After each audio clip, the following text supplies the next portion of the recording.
하늘의 긍정적인 소망의 메시지를 전해드리려 하는 스티그마 미션 방송의 하늘 영성 가이드 김민자 줄리팍입니다.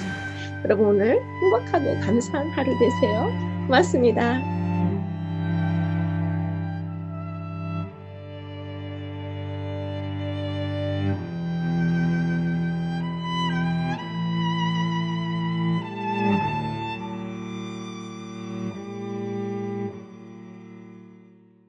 안녕하세요. 오늘은 제8과 제자들을 가르치심 그 두 번째 내용입니다. 마가복음 10장에서 예수님께서 죽음의 고난의 잔을 마셔야 하는 그 예고를 세 번째로 말씀하시는데요. 마가복음의 총 주제인 예수님께서 왜 이 땅에 오셔야 했는지 그러한 내용을 중점적으로 마가복음 10장을 다루어 드리는 특강으로 진행하겠습니다. 오늘 공부하시는 제8과의 매우 중요한 부분인 마가복음 10장 17절로 시작하시기 전에 매우 저명한 기독교의 역사가이죠. 앤드류 월스의 특별한 분석을 먼저 생각해 보도록 하겠습니다. 예수님의 능력은 권력과 돈을 사랑하는 사람들을 떠나 자신의 권력과 돈을 아낌없이 나눠주는 사람에게로 흘러간다. 현재의 기독교의 중심이 권력과 부를 떠나 끊임없이 전 세계로 이동하고 있는 이유이다 라고 앤드류 월스는 말하고 있어요. 그러면서 그는 기독교를 제외한 다른 종교들의 경우에는 하나같이 각 종교의 발생지가 처음부터 끝까지 지금까지 그 중심지로 남아있다고 말했습니다.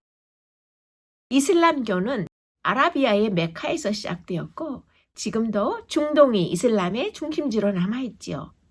불교의 중심지도 여전히 그 발원지인 극동입니다. 힌두교도 마찬가지입니다. 인도에서 발생한 힌두교는 여전히 인도의 제일 종교이지요. 하지만 기독교는 예외입니다.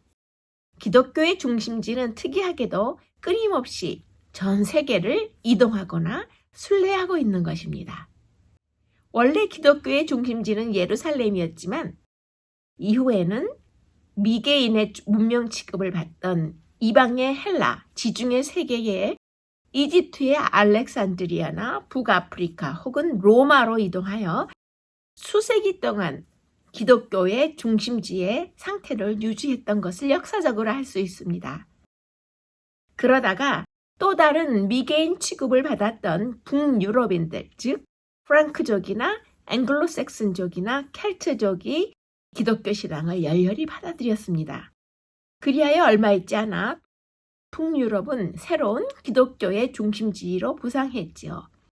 그 뒤로 기독교는 약 1000년간 북유럽에서 그리고 식민지화와 이민을 통해서 미국에서 번영을 누렸습니다. 하지만 최근에 다시 기독교의 이동이 시작된 것을 볼 수 있습니다. 20세기에 이르러서 유럽의 기독교는 쇠퇴했어요. 북미의 기독교의 성장세는 인구 성장률을 따라가기에도 아주 버거웠죠.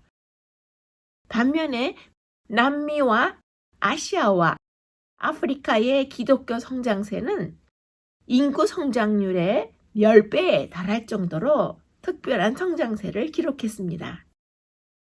지난 20년 동안에는 기독교가 큰 전환점을 맞이했는데요. 남반구의 기독교 인구가 북반구를 훨씬 넘어선 것입니다. 예를 들어서 이번 21세기로 접어들 즈음에 미국에는 약 250만 명의 성공의 성도들이 있었습니다. 반면 아프리카의 나이지리에만 1700만 명의 성공의 성도들이 있었고 아프리카의 우간다의 성공의 성도들도 800만에 이르렀습니다. 아프리카의 이 두 국가의 기독교인만 합쳐도 미국의 10배가 넘는 것이지요.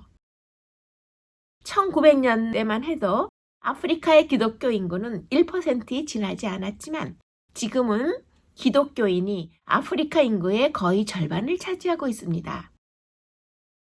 향후 50년에서 70년 사이에 기독교의 중심은 유럽과 미국에서 완전히 떠나갈 것으로 보이며 그 후로도 기독교의 중심은 계속해서 이동할 것입니다. 그런데 이런 이동 현상의 원인이 뭘까요? 다른 종교들의 중심지는 그대로인데 기독교의 중심지만 끊임없이 변하는 이유가 뭘까요? 그 이유는 기독교의 중심에는 낮아짐이 있기 때문입니다. 그것은 바로 십자가의 낮아짐 때문입니다. 복음의 중심에는 십자가가 있으며 십자가의 의미는 낮아지고 나눠주고 섬겨주는 것입니다. 기독교가 권력과 부의 자리를 오래 차지하면 죄와 은혜, 십자가의 파격적인 메시지가 잠잠해지거나 아예 사라진다는 뜻입니다. 그렇게 되면 기독교는 점잖고 안전한 종교로 변질이 됩니다. 사실 이런 종교는 기독교라고도 할 수 없는데요. 기독교가 이렇게 변질되면 진짜 기독교는 이곳을 떠나 지금까지 그래왔던 것처럼 또다시 다른 곳으로 이동하기 시작하는 것입니다.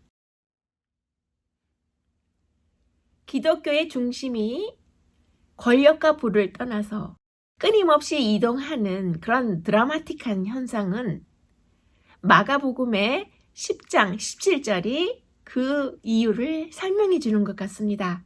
그러면 이제 마가복음 10장 17절을 함께 보시겠습니다. 선한 선생님이여, 내가 무엇을 하여야 영생을 얻으리이까? 다른 복음서의 같은 이야기를 보면 이 사람은 젊은이여 부자였습니다. 그래서 흔히 그를 부자 청년이라고 부르고 있는데요. 마가의 이야기는 다음과 같이 계속됩니다. 내게 아직 한 가지 부족한 것이 있으니 가서 내게 있는 것을 다 팔아 가난한 자들에게 주라. 그리하면 하늘에서 보화가 내게 있으리라. 그리고 와서 나를 따르라 하시니 그 사람은 재물이 많은 고로 이 말씀으로 인하여 슬픈 기색을 띠고 근심하며 가니라. 예수님께서는 이 젊은 부자 청년이 감당할 수 없는 처방을 내리신 것인데요. 다음 성경절을 이어서 보시겠습니다. 재물이 있는 자는 하나님의 나라에 들어가기가 심히 어렵도다. 하나님의 나라에 들어가기가 얼마나 어려운지 낙타가 바늘귀로 나가는 것이 부자가 하나님의 나라에 들어가는 것보다 쉬우니라 하시니. 이번에도 예수님은 이해하기 힘든 말씀을 하셨습니다. 낙타가 바늘귀로 나가는 것이 부자가 하나님의 나라에 들어가는 것보다 쉬우니라.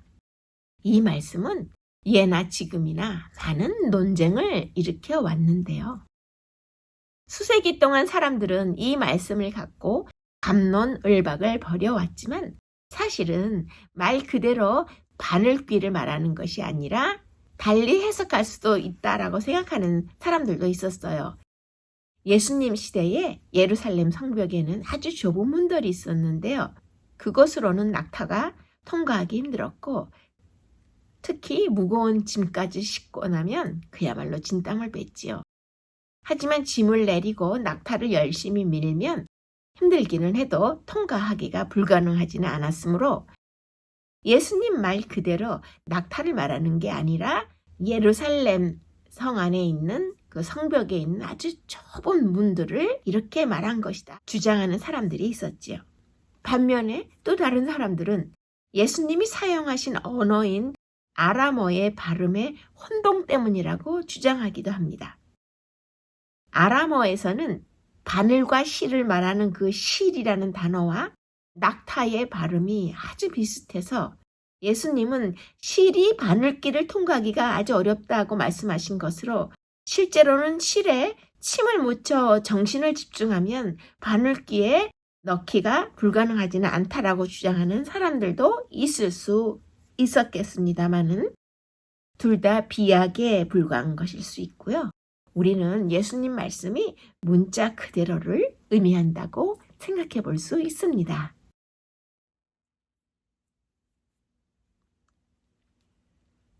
그러면 이제 이 부자 청년이 예수님의 말씀을 듣고 매우 낙심해서 떠나갔을 때 제자들의 반응은 어떠했는지 보시겠습니다. 제자들이 매우 놀라 서로 말하되 그런즉 누가 구원을 얻을 수 있는가 하니 제자들은 오히려 이렇게 질문했을 것입니다. 이 부자 청년이 아니면 누가 구원을 받을 수 있단 말입니까? 당시 문화는 부요한 아주 부자가 되는 것은 착한 행실의 결과로 보았어요. 그래서 제자들은 착하게 살면 하나님이 재물을 복으로 주신다고 믿었고 이것이 그 당시 사람들의 세계관이었습니다. 그래서 구약에 나오는 욥의 친구들도 이런 세계관을 품고 있었던 것을 알 수 있는데요. 물질적인 부요함은 착하게 살아서 하나님께 받은 복이고 가난한 것은 못되게 살아서 하나님으로부터 복을 받지 못한 결과라고 생각하는 경향이 있었던 것입니다. 그런데 여기에서 예수님은 부자가 하나님 나라에 들어가는 것이 낙타가 바늘길을 통과하는 것보다도 어렵다고 말씀하셨습니다. 낙타가 바늘길을 통과하는 것은 불가능하지요. 마찬가지로 부자가 하나님 나라에 들어가는 것도 매우 어렵고 불가능하다라는 것, 그 이상도 그 이하도 아니다라고 말씀하시는 것입니다. 하지만 여기에서 오해해서는 안 되는 부분이 있는데요. 예수님은 부자가 되는 것이 죄라고는 말씀하시지 않았습니다. 부자가 다 나쁜 것도 아니요, 가난한 자가 다 착한 것도 아니며 예수님은 그런 단순한 논리를 펼치지 않으셨습니다. 그렇다고 탐욕에 빠지지 말고 가끔씩 베풀며 살라는 그런 뜻도 아니었습니다. 그러면 잠시 이어서 27절을 보시겠습니다. 예수께서 저희를 보시며 가라사대 사람으로는 할 수 없으되 하나님으로는 그렇지 아니하니 하나님으로서는 다 하실 수 있느니라. 예수님은 모두가 죄인이지만 돈이 특히 죄를 보지 못하도록 만든다고 말씀하신 것입니다. 돈의 기만적인 힘은 엄청나지요. 그래서 돈에 눈이 멀면 자신의 진정한 영적 상태를 전혀 보지 못하는 것입니다. 물질적인 부요함의 한복판에서도 자신의 진정한 영적 상태를 보려면 반드시 하나님의 기적적이고도 은혜로운 개입이 있어야만 하기 때문에 하나님의 기적과 은혜 없이는 불가능하다는 뜻입니다. 부요하든지 가난하든지 상관없이 자신의 힘으로 천국에 갈 수 없으며 하나님의 은혜가 필요한 것입니다. 예수님의 길로 따라가기 위해 이 세상에서 살 동안 무엇을 버렸던지 다가오는 미래의 나라에서는 그것과 비교할 수 없는 큰 상급을 받게 될 것입니다. 그러면 이제 잠시 113페이지에 셋째 소재의 묵상의 질문을 보시면 우리의 삶 가운데 역사하는 하나님의 은혜가 어떻게 나타나고 있습니까? 묻고 있죠? 잠깐 생각해 보도록 하겠습니다. 하나님은 질투하시기까지 우리를 사랑하십니다.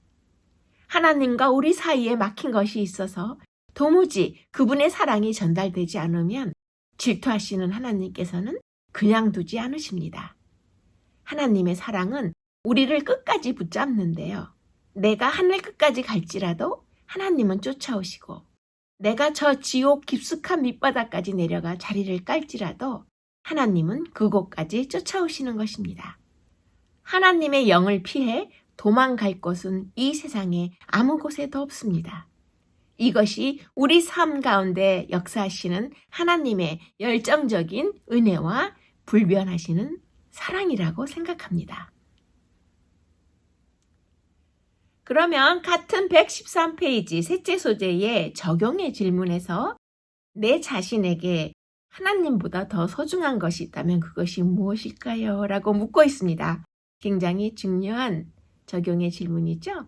이것도 함께 생각해 보도록 하겠습니다. 재물을 하나님보다 더 소중히 여긴 예수님을 찾아왔던 이 청년이 겉으로는 그렇게 완벽해 보일 수 없었어요. 젊고 부유한 데다가 잘생기기까지 했을 것입니다. 하지만 이 청년은 무언가 허전했습니다. 아쉬운 것이 전혀 없었다면 예수님을 찾아와서 영생의 비법을 물었을 리가 없었을 테니까요. 내게 오히려 한 가지 부족한 것이 있으니. 마가복음 10장 21절의 말씀인데요. 예수님의 이 한마디에서 부자 청년이 공허함에 시달리고 있음을 알 수 있습니다. 예수님, 저는 부족한 것이 하나도 없어요. 돈도 많이 벌었고 높은 지위에도 올랐어요. 도덕도 잘 지키고 종교에도 열심을 다했어요. 예수님이 훌륭한 랍비라고 들었었는데요. 저에게 혹시 뭔가 빠진 게 있나 여쭈고 싶어서 왔어요. 제가 뭐 빼먹은 게 있나요? 아무래도 뭔가가 좀 빠진 것 같아 허전해요. 이렇게 말했을 것입니다. 그런데 물론 이 청년은 뭔가를 빠뜨린 것이 있었습니다.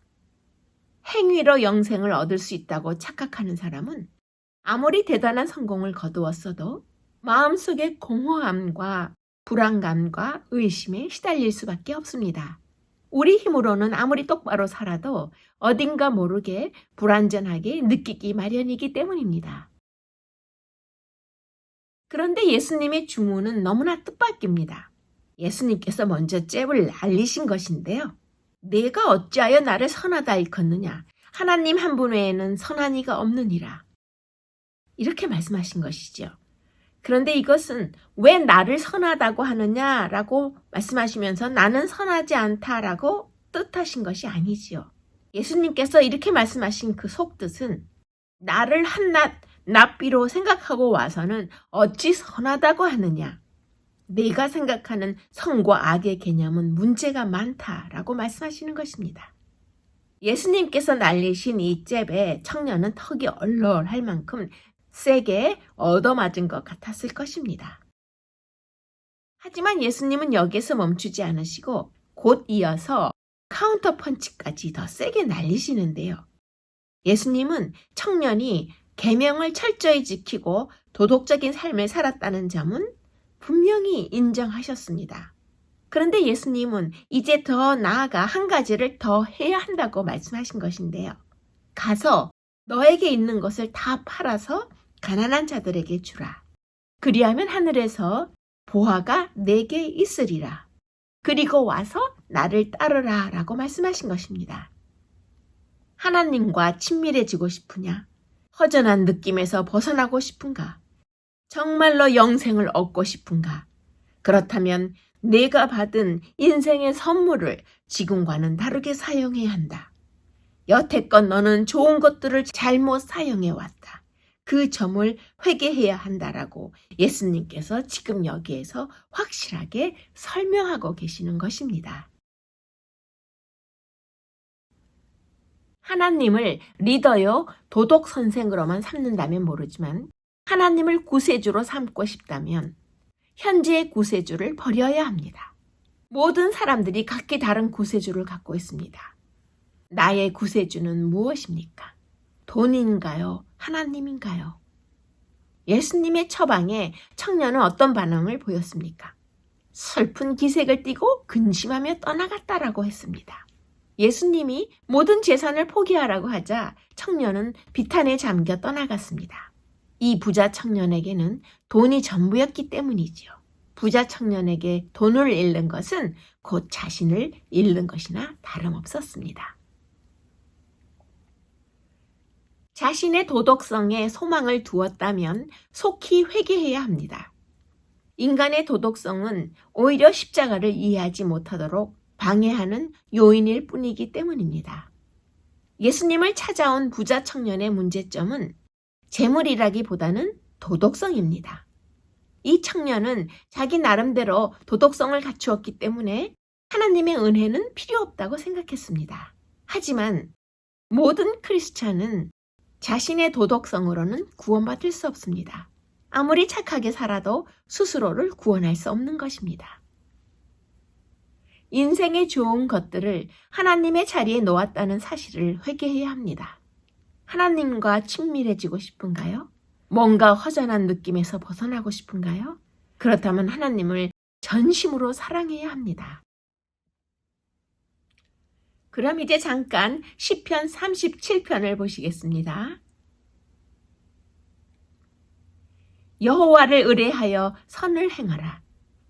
여호와를 의뢰하며 선을 행하라고 하나님께서는 우리에게 명령하셨습니다. 하나님을 향해 사는 사람들은 무엇보다도 하나님을 신뢰하는 출발선에서 시작해야 합니다. 남미의 멕시코의 대통령에게 미국의 어느 신문 기자가 물었습니다. 북미와 남미가 그처럼 다른 이유가 무엇이라고 생각하십니까? 경제적인 차이도 매우 큰데 왜 이렇게 가까이 붙어 있는 북미와 남미가 이처럼 다를까요? 라고 물었습니다. 그때 멕시코의 대통령은 이렇게 대답했습니다. 네, 그것은 시작이 다르기 때문입니다.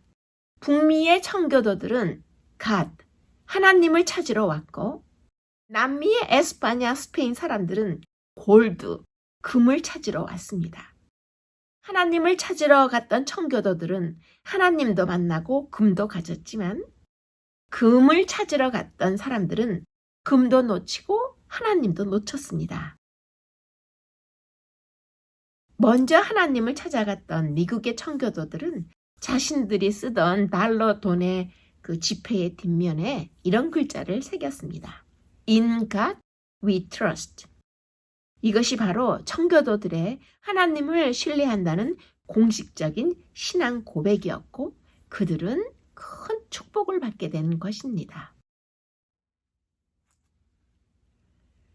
예수님께서 이 땅에 오신 목적이 죽기 위해 고난을 받으시기 위해 오셨다는 내용이 3번 마가복음에 나오는데요.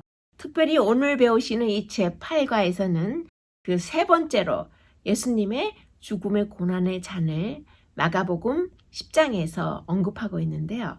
그러면 그 고난에 대한 언급이 8장과 9장에서 첫 번째, 두 번째 먼저 나왔죠. 그 모습을 먼저 리뷰해 드린 다음에 오늘 10장의 내용을 연결해 드리도록 하겠습니다. 인자가 많은 고난을 받고 장로들과 대제사장들과 서기관들에게 버림받아 죽임을 당하고 사흘 만에 살아나야 할 것을 드러내놓고 이 말씀을 하시니 베드로가 예수를 붙들고 항변하매 지금 보시는 8장에서 예수님의 죽음을 예고하신 것을 처음 말씀하신 것은 마가복음 8장에서 베드로가 주는 그리스도시니이다라고 말한 뒤였던 것을 우리가 지난주 7과에서 공부하셨던 것을 기억하시리라 생각합니다. 예수께서 아무에게도 알리고자 아니하시니 인자가 사람들의 손에 넘겨져 죽임을 당하고 죽은 지 3일 만에 살아나리라는 것을 말씀하셨기 때문이더라. 지금 보시는 9장에서 예수님의 죽음의 고난의 잔에 대해서 두 번째 말씀하셨던 것을 확인할 수 있습니다. 그러면 이제 세 번째로 말씀하시는 마가복음 10장의 32절로 가보시겠습니다. 자기가 당할 일을 말씀하여 이르시되 보라 우리가 예루살렘에 올라가노니 인자가 대제사장들과 서기관들에게 넘겨지매 그들이 죽이기로 결의하고 이방인들에게 넘겨주겠고 그들은 능욕하며 침뱉으며 채찍질하고 죽일 것이나 그는 3일 만에 살아나리라 하시니라. 예수님은 이 땅에 오신 목적을 이렇게 더없이 분명하게 밝히셨습니다. 그분은 죽기 위해 오셨다고 제자들에게 누누이 이야기하셨습니다. 마가가 지금 보고 계시는 마가복음 10장 32절에서 34절까지의 이 내용을 기록할 때는 예수님께서 자신의 죽음에 관해 이미 2번이나 앞서서 말씀하신 뒤였고 제자들이 혹은 우리가 잊어버렸을지 몰라서 이렇게 10장에서 다시 말씀하고 계시는 것입니다. 지금 보시는 마가복음 10장에서 이번에는 예전보다 더 자세히 말씀하셨습니다. 예수님이 예루살렘에서 돌아가시고 유대인이나 이방인이나 할 것 없이 그분을 버릴 것이라는 이야기는 여기에서 처음 나오는데요. 8장에서는 유대 종교 지도자들이란 말만 나오고 9장에서는 사람들의 손에 넘겨진다는 식으로 뭉뚱그린 정보만 나타났지요. 8장에서는 제사장과 서기관들에게 버림받으라고 나오지만 지금 보시는 10장에서는 그들이 죽이기로 결의하고라고 나옵니다. 이것은 예수님께서 형사사법 시스템을 통해서 신문을 받고 처형을 당하신다는 뜻입니다. 또한 고난에 관한 묘사도 더욱 적나라해졌는데요. 능욕하며 침뱉으며 채찍질하고라고 말씀하신 부분을 지금 보시는 10장에서 눈여겨보아야 할 것입니다. 그런데 마가복음 10장에서는 예수님께서 처음으로 죽음의 이유까지 밝히신 것이 가장 큰 의미가 있는데요. 오늘 배우시는 이 8과의 주제 성경절이죠. 기억절이면서 마가복음 전체를 한마디로 정리하는 마가복음의 핵심 성경절을 열어보도록 하겠습니다.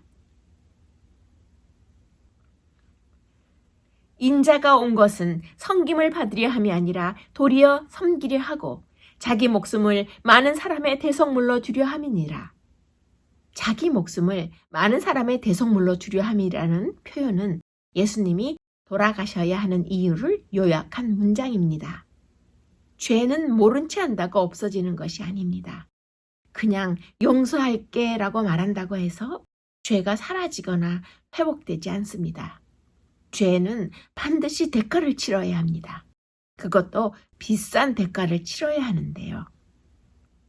하나님은 우리를 너무도 사랑하시기 때문에 기꺼이 스스로 죽으심으로써 그 빚을 대신 갚아주셨습니다. 이것이 성경의 하나님께서 원시적인 이방신들과 결정적으로 다른 점입니다. 고대인들의 신의 분노와 정의, 빚, 형벌 같은 개념은 알았지만 이렇게 하나님께서 직접 오셔서 인간의 빚을 대신 갚아주신다는 것은 그 당시의 사람들은 상상조차 하지 못했습니다. 예수님께서 우리를 구속하기 위한 유일한 방법은 자신의 목숨을 대속물로 내주는 것뿐이었습니다. 다 용서해 줄게. 하나님이 그렇게 말씀하신다고 용서가 되는 게 아니기 때문입니다. 세상을 창조하실 때는 하나님께서 그냥 빛이 있으라 하시니까 빛이 생겼습니다. 하지만 공의로운 하나님의 용서는 그냥 용서가 있으라 라고 말만 해서 될 문제가 아니었습니다. 우리의 죄의 용서는 그렇게 간단하지 않기 때문입니다. 예수님은 이 땅으로 오셨습니다. 예수님이 이 땅에 온 것이라는 단어를 선택하신 것은 그분이 이 땅에 태어나기 전부터 존재하셨다는 사실을 은연중에 드러내신 것입니다.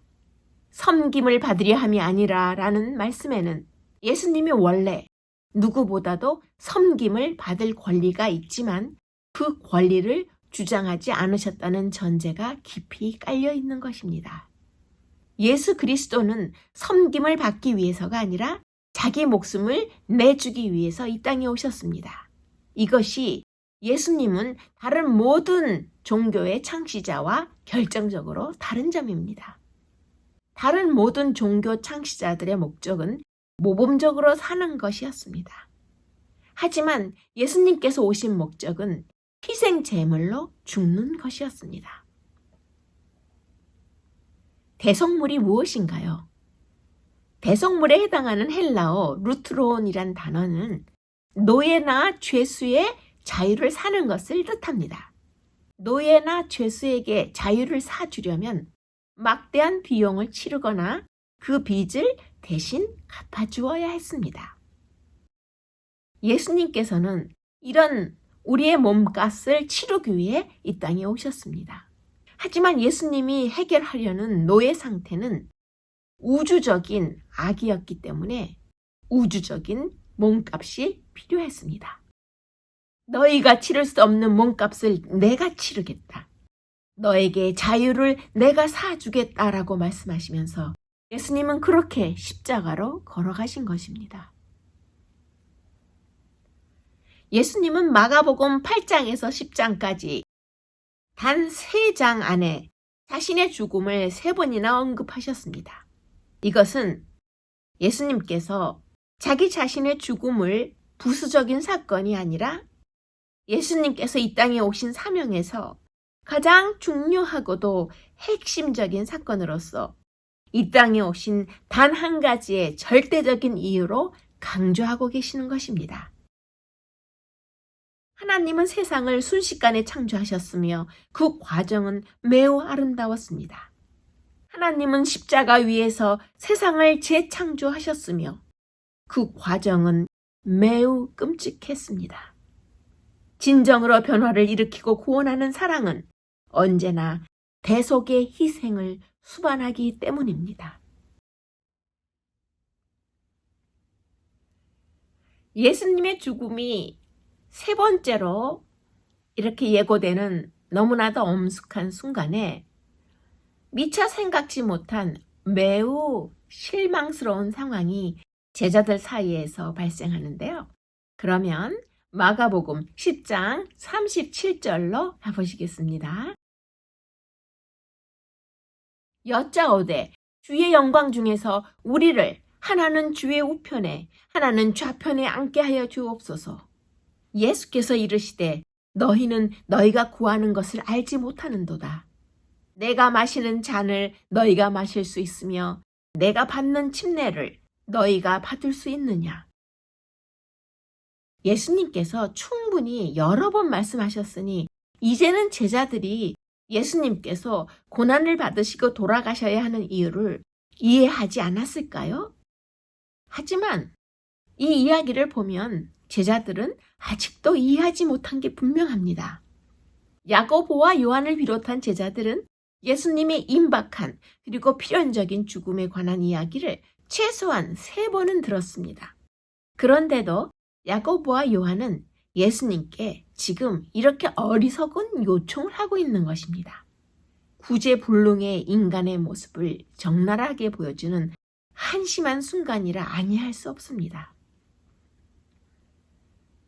야고보와 요한 형제는 주님이 보좌에 앉으실 때라는 의미로 영광 중에라는 표현을 말하고 있는데요. 그들은 국무총리나 참모총장처럼 전능하신 왕의 보좌에 양편에 앉기를 원했습니다. 권력을 얻으시거든 저희를 내각의 수장들로 삼아주세요 라고 요청하고 있는 것입니다. 하지만 이것은 무의미한 요청이었습니다. 예수님의 가장 영광스러운 순간이 언제인가요?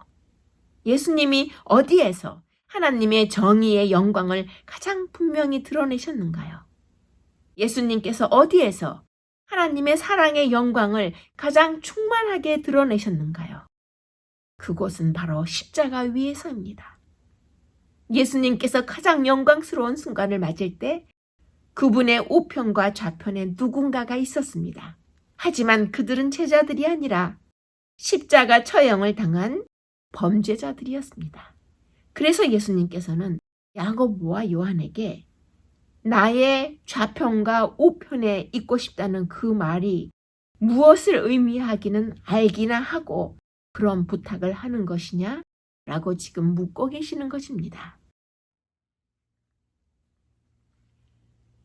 그럼 이제 아무리 강조해도 지나치지 않는 44절과 45절을 보시겠습니다.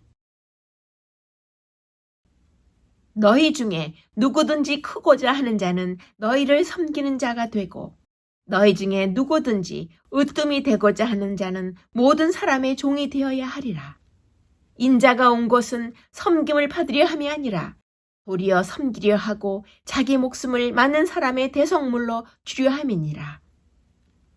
예수님이 대속의 희생에 관한 가르침을 또다시 주시는 것입니다. 어떤가요? 답답하지 않은가요? 예수님이 벌써 몇 번을 말씀하셨는데 어리석게도 아직도 제자들은 깨닫지 못하고 있다니요. 하지만 여기에서 제자들을 비웃기보다는 우리 자신이 지금 무엇을 깨닫지 못하고 있는지를 돌아봐야 합니다. 교만의 가장 흔한 표현은 걱정입니다. 끊임없는 걱정은 어디서 오는지 아시나요? 바로 교만에서 오는 것입니다. 야고보와 요한의 반응을 보건대 인간이 십자가의 진정한 의미를 받아들이기는 참으로 어렵습니다. 이 점을 깨달으면 겸손을 향해 성큼 나아가는 셈인데요. 교만은 진실을 보지 못하도록 우리의 눈을 가리기 때문입니다. 자신이 하나님보다 더 잘한다고 생각할 때 걱정이 끊이지 않는 것입니다. 내 삶은 이러이러해야 하는데 하나님은 왜 이렇게 하시지 않을까? 진정한 겸손은 걱정이 아니라 자신의 영혼에 안식을 줍니다.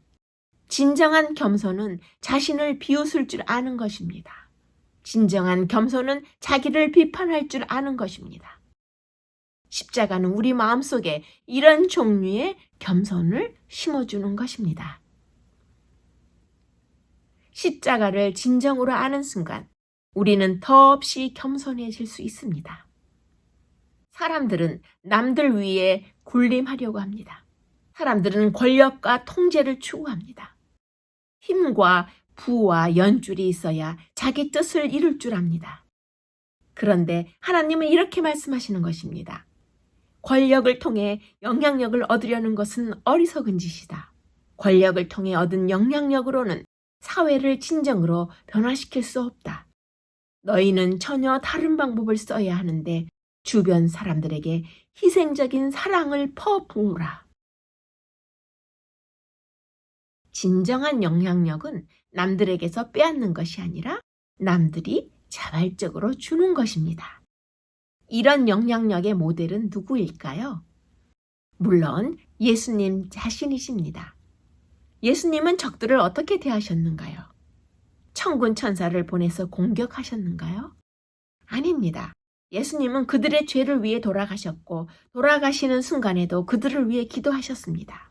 이렇게 원수를 위해 돌아가신 분을 지향점으로 삼는 사람은 권력이 아닌 섬김을 통해 봉사를 통해 사회에 영향을 끼칠 수 있는 것입니다. 제자들은 영광의 자리를 구했지만 주님께서는 고난의 잔에 대해 말씀하셨습니다.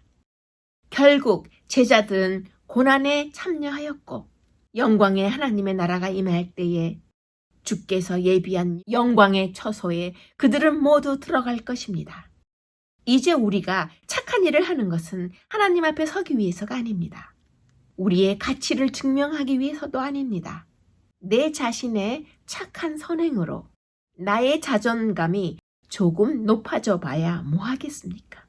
우리를 위해 목숨까지 버리신 예수님의 깊은 사랑을 통해 우리의 진정한 가치를 알고 나면 선행이 주는 약간의 자존감 따위는 아무것도 아니기 때문입니다. 오늘 8과의 마지막 묵상으로서 115페이지를 보시면 네 번째 소재의 묵상으로 그리스도인으로서 다른 사람의 종이 된다는 그 뜻은 무엇을 의미하는가? 그것을 묵상해 보라고 묻고 있죠? 함께 생각해 보도록 하겠습니다.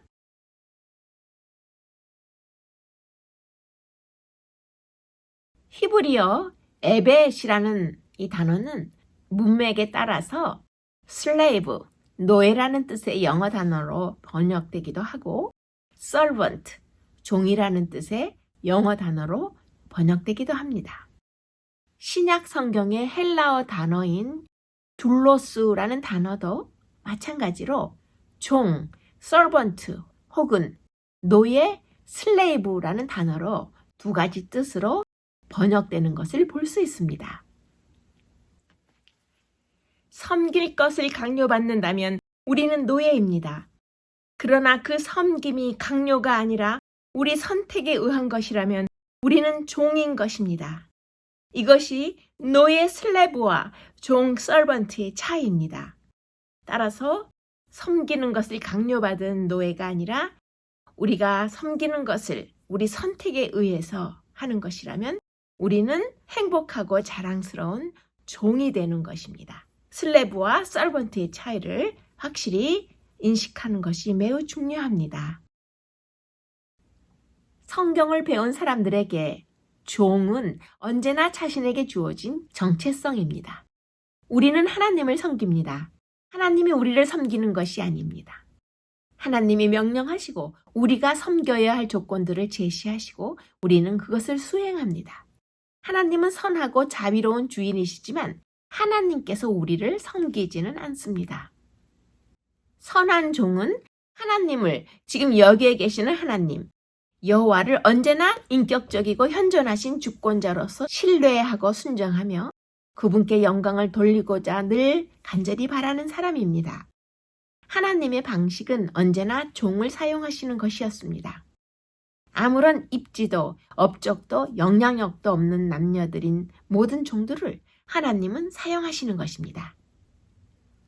종의 정체성에서 핵심적인 요소는 하나님이 되지 않는 것이며 주도권을 잡지 않는 것입니다. 종은 전체 사정을 알지 못합니다. 처음부터 끝까지 일이 어떻게 진행되는지 알지 못하죠. 종의 임무는 주인의 일을 의심 없이 잘 해내는 것입니다. 종은 우리에 대해서 사용할 수 있는 가장 고귀하고도 정확한 단어입니다. 종이라는 단어는 구약에서 모세나 다윗처럼 이름이 부여된 사람을 지칭합니다. 종이 바로 자기 자신이라고 예수님이 스스로를 이해하셨음을 알 수 있고 사도 바울도 자기 자신을 종이라고 했습니다. 그러나 또한 종이라는 말은 우리 모두를 포함하는 말이기도 합니다. 아무런 가감 없이 정말로 하나님의 모든 백성을 포함하는데요. 우리는 모두 거룩한 종으로서 강요가 아닌 기쁨의 선택으로 하나님의 피의 대가로 사신 주위의 모든 다른 영혼들을 강요가 아닌 자발적으로 사랑하고 섬기고 돌보는 사명을 지닌 거룩한 청직이 종이 될 수 있는 것입니다. 예수님의 능력은 권력과 돈을 사랑하는 사람들을 떠나 자신의 권력과 돈을 아낌없이 나눠주는 사람들에게로 흘러갑니다.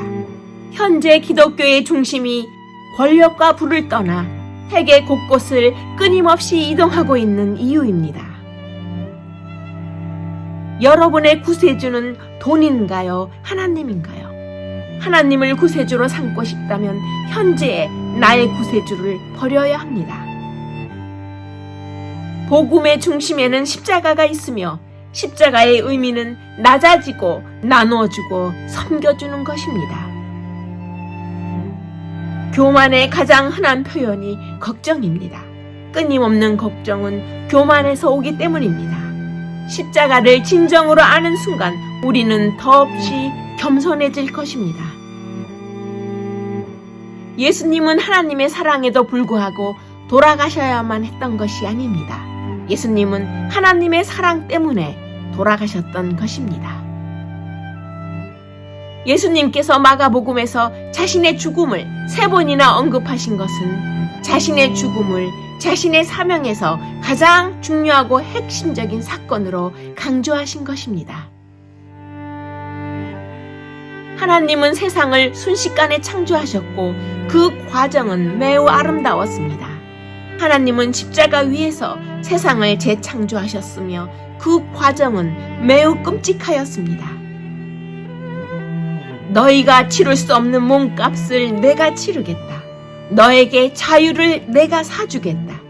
예수님께서 십자가로 걸어가시면서 고백하신 이 말씀을 영원토록 기억하시기 바랍니다.